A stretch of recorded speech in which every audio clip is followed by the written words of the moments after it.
प्यारे बच्चों नमस्कार। आज हम लोग बात करने वाले हैं चरक विमान स्थान के चैप्टर नंबर 4, है ना। इसके बारे में बात करेंगे।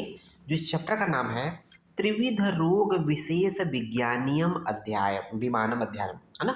त्रिविध अर्थात तीन प्रकार के रोग जो होते हैं उनके विशेष विज्ञानी अर्थात उनके तीन प्रकार के जो रोग होते हैं, त्रिविध रोग विशेष विज्ञानियम अध्यायम विज्ञानम विमानम अध्यायम, है ना। तो ऐसा है। तो आइए देखते हैं, इसमें डिटेल देखेंगे। जैसा कि सिलेबस के अकॉर्डिंग है, पहला पॉइंट हम लोग देखेंगे, ये है आपका अध्याय परिचय। तो अध्याय परिचय में हम लोग देखते हैं, जैसा कि हर एक चैप्टर में पढ़ते आए हैं, यहाँ भी देखेंगे। तो ये चरक विमान स्थान का चौथा चैप्टर है, जैसा कि हम लोग पहले भी चर्चा कर चुके हैं। दूसरा, इस चैप्टर का नाम क्या है उसको लिखना है। क्या नाम लिखेंगे? त्रिविध रोग विशेष विज्ञानियम विमानम अध्याय। ठीक है। अब इसी को थोड़ा सा एक्सप्लेन कर लेते हैं। तो यहाँ पर त्रिविध मतलब तीन प्रकार के होते हैं, और रोग विशेष विशेष विज्ञानियम मतलब रोग ज्ञान के साधन, है ना। तीन प्रकार के रोग विज्ञान के साधन कौन कौन से हैं, वो कौन कौन से साधन है तीन, जो कि उनके द्वारा रोगों को जाना जाता है, उनके द्वारा रोगों की परीक्षा की जाती है। तो वो होता है पहले नंबर पे आप्तोपदेश, दूसरे नंबर पे जाएगा प्रत्यक्ष, तीसरे नंबर पे अनुमान। आप्तोपदेश, प्रत्यक्ष और अनुमान ये तीन ऐसे टूल्स हैं, मेथड है, साधन है, प्रमाण है, जिसके द्वारा जो है रोगों की परीक्षा की जाती है, रोगों को जाना जाता है। ओके। इन्हीं तीनों को हम लोग त्रिविध ज्ञान संग्रह भी कहते हैं। नेक्स्ट बार देखेंगे, इसमें आप्तोपदेश, प्रत्यक्ष और अनुमान का यहाँ पर विस्तृत वर्णन मिलेगा। ऐसा नहीं कि इसके द्वारा रोगों को जानेंगे, यहाँ पर इन तीनों का विस्तृत वर्णन पाएंगे इस चैप्टर में। ओके। और साथ ही साथ अनुमान द्वारा परीक्षा का विस्तृत वर्णन, अनुमान द्वारा आप इसका और ज़्यादा डिटेल पाएंगे। अनुमान द्वारा जो है परीक्षा की जाती है, रोगों की परीक्षा की जाती है, उसका डिटेल वर्णन आप यहाँ पाएंगे। ये तो हो गया अध्याय परिचय की। अब देखते हैं सिद्धांत विवरण की। सिद्धांत विवरण में तीन ही पॉइंट पढ़ना है। उसमें पहला पॉइंट क्या है? Three methods of diagnosing diseases, अर्थात रोग जानने के तीन कारण या साधन। ये वो साधन है जो हम लोग ऑलरेडी बात कर चुके हैं। वही चैप्टर का नाम है त्रिविध रोग विशेष विज्ञान अध्याय, अर्थात आप्तोपदेश, प्रत्यक्ष और अनुमान। ठीक है। इसी के बारे में देखेंगे चरक विमान स्थान के चौथे श्लोक चैप्टर का श्लोक नंबर 3 देखेंगे, बुक में जरूर देखेंगे बच्चों। त्रिविधम खलु रोग विशेष ज्ञानम, अर्थात रोग विशेष रोग को जानने के लिए तीन विधियां हैं, तीन मेथड है, तीन साधन, तीन टूल्स है। भवती तद्यथा, वो कौन कौन से? आप्तोपदेश पहले नंबर पे, प्रत्यक्षम दूसरे नंबर पे, अनुमानम च इति तीसरे नंबर पे है। अर्थात त्रिविधम खलु रोग विशेष विज्ञानम भवती तद्यथा आप्तोपदेश प्रत्यक्षम अनुमानम चेति। ओके। तो रोग विशेष विज्ञान तीन प्रकार से होता है, जैसे आप्तोपदेश पहले नंबर पे, दूसरे नंबर पर प्रत्यक्ष और तीसरे नंबर पर अनुमान होता है। उसके बाद देखेंगे हम लोग सिद्धांत विवरण का दूसरा पॉइंट देखेंगे। तो ये दूसरा पॉइंट क्या है? कैरेक्टरिस्टिक्स ऑफ आप्तोपदेश, प्रत्यक्ष और अनुमान, अर्थात इन तीनों का, आप्तोपदेश, प्रत्यक्ष, अनुमान का कुछ विशेषताएं क्या होती है, इनके बारे में डिटेल में एक्सप्लेनेशन हम लोग को देखना है, इसकी कुछ विशेषताएं। तो सबसे पहले नंबर 1 पे आप्तोपदेश। एक्चुअली जो आप्तोपदेश है वो शब्द आप्त प्लस उपदेश से बना हुआ है। हम लोगों ने प्रमाण में पढ़ा है ना, पदार्थ विज्ञान के सेकंड पेपर में प्रमाण में पढ़ा था कि आप्तोपदेश जो शब्द बना है, एक आप्त है, दूसरा उपदेश है। आप्त के बारे में जानते हैं। आप्त का मतलब ये होता है कि तपस्वी या ज्ञानी पुरुष, है ना, तपस्वी लोग या ज्ञानी पुरुष, है ना, जो सच्चा बोलते हैं। और उपदेश का मतलब होता है वचन, उनके द्वारा जो बोला गया, जो वाणी होती है, वचन होती है, उसको हम लोग वचन बोलते हैं। इसी को एक्सप्लेन कर रहा है। जैसे आप्त के वचनों को आप्तोपदेश कहते हैं, आप्त के वचनों को आप्तोपदेश कहते हैं। अब डिटेल एक्सप्लेन करेंगे कि आप्त क्या है। आप्त पुरुष तर्क से रहित होते हैं, अर्थात निश्चित ज्ञान वाले होते हैं। आप्त मतलब जैसे होता है कि बिल्कुल तपस्या करके अपने आप को सिद्ध कर लिए कि जो बोलेंगे सही बोलेंगे, सत्य के सिवा कुछ और नहीं बोलेंगे, है ना। तो आप्त पुरुष जो तर्क से रहित अर्थात निश्चित ज्ञान वाले होते हैं, मतलब आपको डाउट में कभी नहीं देंगे, जो बोलेंगे सही बोलेंगे। ठीक है। स्मरण शक्ति संपन्न होते हैं, उनकी याददाश्त बिल्कुल 100% सही होती है, तथा कार्य और अकार्य के विभाग को जानने वाले होते हैं। अर्थात कौन से कार्य को करना चाहिए, कौन से कार्य को नहीं करना चाहिए, उनको बिल्कुल क्लियर कट नॉलेज है। ओके। जो किसी भी प्राणी के प्रति प्रीति उपताप अर्थात राग द्वेष से रहित है, मतलब वो जो तपस्वी पुरुष होते हैं, जो ज्ञानी पुरुष होते हैं, वो किसी से राग द्वेष नहीं रखते हैं। ऐसा नहीं कि मतलब कि लालचवश आप किसी से दुश्मनी लेना, किसी से प्रेम कर लेना, ऐसा उनके उनके वो नहीं व्यवहार करते हैं। ओके। इस प्रकार के व्यक्ति को आप्त जानना चाहिए, है ना। इस प्रकार के जो व्यक्ति होते हैं आप्त होते हैं, ठीक है। उसको देखिए आप्त व्यक्ति इन गुणों से युक्त होने के कारण, जो ऊपर दिया गया है, इन गुणों से युक्त होने के कारण जो वचन कहते हैं वो प्रमाण माना जाता है। स्वाभाविक बात है भाई, जो कहेंगे सही कहेंगे तो मतलब वही तो प्रमाण है, ठीक है। और दूसरी तरफ क्या कर रहा है, और मतवाले, पागल और मूर्ख व्यक्ति का जो वचन चाहे दुष्ट हो अथवा अदुष्ट हो अप्रमाण माना जाता है। मतलब जो आप्त व्यक्ति होते हैं उनके द्वारा उसको जो वचन होते हैं प्रमाण माना जाता है, लेकिन जो दुष्ट लोग मतलब जो मतवाले होते हैं, पागल होते हैं, मूर्ख होते हैं, अगर सही बात भी बोल देंगे ना तो भी उसको नहीं माना जाएगा, क्योंकि उनके दिमागी हालत ठीक नहीं होती है। ओके, देखेंगे आप्त पद। इसके बाद हम लोग देखेंगे दूसरा नंबर प्रत्यक्ष। प्रत्यक्ष को एक्सप्लेन करते हैं। प्रत्यक्षम तु खलु तद्यत स्वयं इंद्रियर मनसा च उपलब्धते, अर्थात जो वस्तु स्वयं इंद्रियों और मन के द्वारा जानी जाती है उसे प्रत्यक्ष कहते हैं। एक्चुअली होता क्या, प्रत्यक्ष जो शब्द बना है प्रति प्लस अच। किसे बना है, प्रति प्लस अच। प्रति मतलब सामने, इन फ्रंट, है ना। अच मतलब हो जाए नेत्र। तो यहाँ पर नेत्र कहने से ऐसा नहीं केवल नेत्रेंद्रिय की बात हो रही है। नेत्र एक्चुअली प्रधान इंद्रिय होती है, पांचों इंद्रियों में, ज्ञान इंद्रियों में प्रधान होती है, इसलिए नेत्र को आ गया है। नेत्र के बाद जो भी अन्य इंद्रियां होती हैं उन सभी के द्वारा जो नॉलेज होता है उसी को हम लोग प्रत्यक्ष कहते हैं। अर्थात इंद्रियों और मन के द्वारा जो जाने जाते हैं उसे ही प्रत्यक्ष कहा जाता है। अनुमान की बात कर लेते हैं। अनुमानम खलु तर्को युक्तिपेक्ष। तो अनुमान अर्थात व्यक्ति की युक्ति की अपेक्षा रखने वाला तर्क नाम अनुमान है। युक्ति की अपेक्षा रखने वाले तर्क का नाम अनुमान है। तो इस तरह से ये वाला पार्ट हम लोग का कंप्लीट होता है ना। इसके बाद देखेंगे सिद्धांत विवरण का तीसरा पॉइंट देखेंगे, एप्लीकेशंस ऑफ आप्तोपदेश, प्रत्यक्ष एंड अनुमान इन क्लिनिकल एग्जामिनेशन। कहने का मतलब कि इन तीनों का अप्लाइड एस्पेक्ट क्या है ना। क्लिनिकल एग्जामिनेशन के पॉइंट ऑफ व्यू से इसका अप्लाइड एस्पेक्ट क्या है, ठीक है। आप्तोपदेश, प्रत्यक्ष और अनुमान का। तो देखेंगे आप्तोपदेश से आप्तोपदेश से हम लोग क्या क्या जान लेते हैं। तो इसको बहुत ही आसान भाषा में समझेंगे। तो यहाँ पर सेंटेंस बहुत बड़ा दिया हुआ है, बट हम लोग जब एक ही शब्दों में उसको एक्सप्लेन कर लेंगे।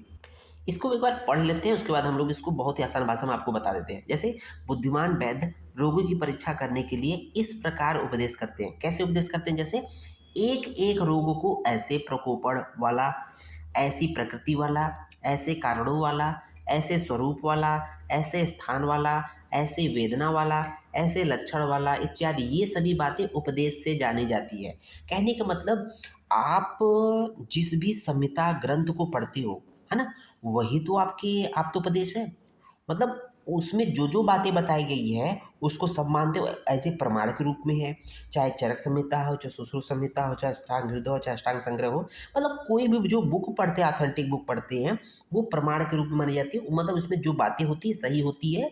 तो मतलब उसमें देखेंगे अगर पर्टिकुलर बीमारी के बारे में, मान लीजिए ज्वर के बारे में बोला गया, तो ज्वर के बारे में एक एक रोग कह रहा है कि इनका ऐसे एक एक रोग को ऐसे प्रकोपण होता है, अर्थात ज्वर का प्रकोप कुछ बताया कि इन कारणों से प्रकोप होता है, ज्वर ऐसी प्रकृति वाला होता है, ऐसे मतलब ज्वर इन कारणों से होता है, ज्वर का स्वरूप ऐसा होता है, लक्षण ऐसा होता है, ज्वर ऐसे स्थान वाला होता है, तो मतलब ज्वर में ऐसी वेदना होती है। तो मतलब ये एक डिजीज का इस तरह से वर्णन होता है ना, जैसा कि हमारे ग्रंथों में वर्णित है। उम्मीद है ये पार्ट जो बात हम कहना चाह रहे हैं आपको समझ में आ रही है, कि जो हमारे संहिताओं में जो भी बात कही गई है एज ए आप्तोपदेश प्रमाण के तहत कही गई है ना। तो ये बात समझ में आ गई। दूसरा कि प्रत्यक्ष के द्वारा परीक्षा। तो प्रत्यक्ष क्योंकि होता क्या है कि हाँ इंद्रियों द्वारा परीक्षा की जाती है। तो प्रत्यक्ष के द्वारा रोग की परीक्षा करने की इच्छा वाले को, तो सभी इंद्रियों से रस ज्ञान को छोड़कर, मतलब सभी ज्ञानेंद्रियों के द्वारा जो परीक्षा करते हैं एक्सेप्ट रसनेंद्रिय अर्थात जिह्वा के द्वारा, है ना। क्योंकि किसी भी अगर कोई चिकित्सक है, कोई क्लिनिक में आता है, तो आप उसको टच करते हैं, उसकी बातें सुनते हैं, ठीक है, उसको देखते हैं, है ना, उसको स्पर्श करते हैं। चार ज्ञानेंद्रिय होगी, चार इंद्रियां होगी। पांचवी इंद्रिय जो बचती है रसनेंद्रिय होती है। लेकिन रसनेंद्री क्या उसके मतलब अगर वो कहेगा कि मतलब उसके मुख का स्वाद ठीक नहीं था, उसको टेस्ट करेंगे? नहीं टेस्ट करेंगे। वो बताएगा कि मेरे मुख का स्वाद ठीक नहीं है, तो वो उसको जान लेंगे अनुमान प्रमाण थ्रू, ठीक है? इसलिए क्या बोला गया है कि यहाँ पर सभी ज्ञानेंद्रियों से करते हैं, इंद्रियों से करते हैं, एक्सेप्ट रस ज्ञान अर्थात जिह्वा को छोड़कर रोगी के शरीर में रहने वाले सभी इंद्रियार्थों की परीक्षा करनी चाहिए, है ना? जैसे एक-एक की बात करें, श्रोत्र अर्थात कर्ण के द्वारा परीक्षा कैसे करते हैं? आंतों का बोलना, जब कोई व्यक्ति बताता है कि हमारे पेट में दर्द हो रहा है, लैट्रिन नहीं पास हो रही है, गैस बहुत ज़्यादा है, तो आप उसको लेटाते हैं, उसको स्टेथोस्कोप से देखते हैं उसकी आँत में मूवमेंट है कि नहीं, है ना? बावेल साउंड सुनते हैं, दैट इज़ कॉल्ड आंतों का बोलना। संधि व अंगुलियों पर्वों का फूटना, आप जनरली क्लास में रहते हैं, कैसे भी होता है, थोड़ा-सा अंगुली को ऐसे बजाते हैं, ठीक है? इस तरह से बजाते हैं तो आपको सुनाई देता है, तो आपको है ना, ये संधि और उंगलियों का फूटना, ये भी क्या है, कानों से सुनते हैं। उसको देखेंगे स्वर भेद, जैसे किसी रोगी का गले में खराश हो गया, स्वर भेद हो गया हो, तो क्या जो बोलेगा तो ऑटोमेटिक आपको डिफरेंट स्वर लगेगा, दैट इज कॉल्ड स्वर भेद। देखेंगे चक्षु द्वारा परीक्ष भाव, तो चक्षु द्वारा क्या होगा, नेत्र द्वारा उसका किसी व्यक्ति या वस्तु का वर्ण, आकार, प्रमाण, छाया स्वाभाविक अवस्था में और या विकृत अवस्था में, दोनों जो है उसकी चक्षु द्वारा इसकी परीक्षा की जाती है। उसको देखेंगे रसना द्वारा परीक्ष विषय अर्थात अनुमान द्वारा होना चाहिए। जो जिह्वा द्वारा होता है, रसना द्वारा होता है, वो अनुमान द्वारा होता है। ऐसा नहीं कि कोई जिह्वा द्वारा उसके रस रक्त मांस में को उसको टेस्ट करेंगे, नो। तो रोगी के मुख का स्वाद का ज्ञान, रोगी के मुख का स्वाद का ज्ञान, एक छोटा सा एग्जाम्पल बता रहे हैं। रोगी के मुख का स्वाद, अगर पूछेंगे कि ना बुखार आ रहा है तो क्या मुख का टेस्ट अल्टर्ड है, तो बोलेगा हाँ टेस्ट अल्टर्ड है। तो आप उसको पूछेंगे, सवाल करेंगे, ये अनुमान प्रमाण थ्रू जानेंगे, न कि उसको टेस्ट करेंगे कि लाओ भाई थोड़ा सा रस टेस्ट कराओ, ऐसा नहीं होता है। इसलिए रोगी के मुख का स्वाद का ज्ञान रोगी से पूछ कर पता करे, है ना, न कि उसके रस को टेस्ट करे, ठीक है? ये हो गया रसना द्वारा परीक्षित विषय। उसको देखिए घ्राण अर्थात जो है नाक से जो भी परीक्षा होती है, तो रोगी के शरीर में व्याप्त हुए स्वाभाविक या विकृत गंधों की परीक्षा नाक से करनी चाहिए। उसके बाद देखेंगे स्पर्श द्वारा परीक्षा, प्रकृति जैसे क्लिनिक में आया तो आप उसको बीपी लेते हैं, पल्स लेते हैं, तो क्या उसको टच कर लेते हैं, परकशन करते हैं, है ना?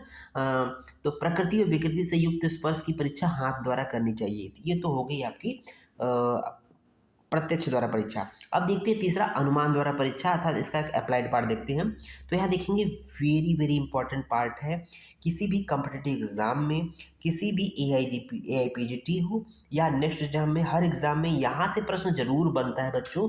यही हूबहू प्रश्न दे देता है कि अग्नि जरण शक्तियाँ परिच्छेद, अर्थात कि अग्नि की जो परीक्षा होती है जरण शक्ति से होती है, अर्थात अग्नि मतलब अर्थात अग्नि की परीक्षा जरण शक्ति अर्थात पाचन शक्ति से होती है ना? किसी व्यक्ति की जो पाचन शक्ति जितना अधिक होगी उतना उसमें अग्नि अधिक होगी, उसकी परीक्षा हो गई, या कम है तो कम होगी, ओके।